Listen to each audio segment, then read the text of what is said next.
ನಮಸ್ಕಾರ ವೀಕ್ಷಕರೇ, city news Kannada ಚಾನಲ್ಗೆ ಸ್ವಾಗತ. ನಾನು ನಿಮ್ಮ ಬಸವರಾಜ್. ಧಾರವಾಡ ಜಿಲ್ಲೆಯ ನವಲಗುಂದ ತಾಲೂಕಿನ ಮೊರಬ್ ತಿರ್ಲಾಪುರ ಜಿಲ್ಲಾ ಪಂಚಾಯತ್ ಕ್ಷೇತ್ರದಿಂದ ಕಾಂಗ್ರೆಸ್ ಲೋಕಸಭೆಯ ಬಹಿರಂಗ ಪ್ರಚಾರ ಸಭೆ ನಡೆಯಿತು. ಈ ಸಂದರ್ಭದಲ್ಲಿ ಜನಪ್ರಿಯ ಶಾಸಕರು ಚಕಡಿ ರಸ್ತೆಯ ರೂವಾರಿ ಎಂದೇ ಖ್ಯಾತಿ ಪಡೆದ ಶ್ರೀ ಎನ್.ಎಚ್. ಕೋನರೆಡ್ಡಿ ಮಾತನಾಡಿ, ಜನಪ್ರಿಯ ಮುಖ್ಯಮಂತ್ರಿಗಳು ಮತ್ತು ಉಪಮುಖ್ಯಮಂತ್ರಿಗಳು ನೀಡಿರುವ ಅದ್ಭುತ ಗ್ಯಾರಂಟಿಗಳ ಮೂಲಕ ನಾಡಿನ ಬಡವರಿಗೆ ಆಸರೆಯಾಗಿವೆ. ಹಾಗೂ ನಾನು ಕೂಡ ಕ್ಷೇತ್ರದಲ್ಲಿ ಕೇವಲ 8 ತಿಂಗಳಲ್ಲಿ ರೈತರಿಗೆ ಚಕಡಿ ರಸ್ತೆಗಳನ್ನು ಮತ್ತು ರಸ್ತೆಗಳಿಗೆ ಡಾಂಬರೀಕರಣ, ದೇವಾಲಯಗಳಿಗೆ ಜೀರ್ಣೋದ್ಧಾರ ಹಲವಾರು ಜನಪ್ರಿಯ ಕಾರ್ಯವನ್ನು ಮಾಡಿದ್ದೇನೆ ಎಂದರು. ನನಗೆ ಆಶೀರ್ವಾದ ಮಾಡಿದಂತೆ ಈ ಬಾರಿಯ ಲೋಕಸಭೆ ಅಭ್ಯರ್ಥಿಯಾದ ವಿನೋದ್ ಅಸೂಟಿಯವರಿಗೂ ಮತ ನೀಡಬೇಕೆಂದು ತಿಳಿಸಿದರು.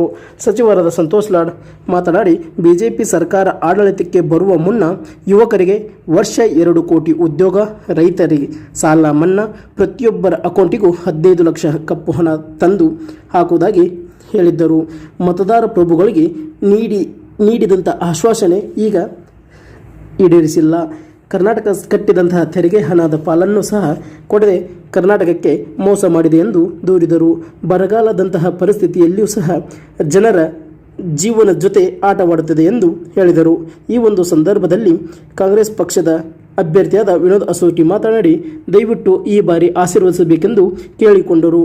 ಹಾಗೆ ಈ ಒಂದು ಕಾರ್ಯಕ್ರಮಕ್ಕೆ ಅತಿಥಿಗಳಾಗಿ ವಿಜಯ್ ಕುಲಕರ್ಣಿ, ಅಶೋಕ್ ದೊರ್ಮನಿ, ಶಾಂತಮ್ಮ ಗುಜ್ಜಾಳ್, ಸೋಷಿಯಲ್ ಮೀಡಿಯಾ ಜಿಲ್ಲಾಧ್ಯಕ್ಷರಾದ ಬಸವರಾಜ್ ಮಾದರ್ ಉಪಸ್ಥಿತರಿದ್ದರು.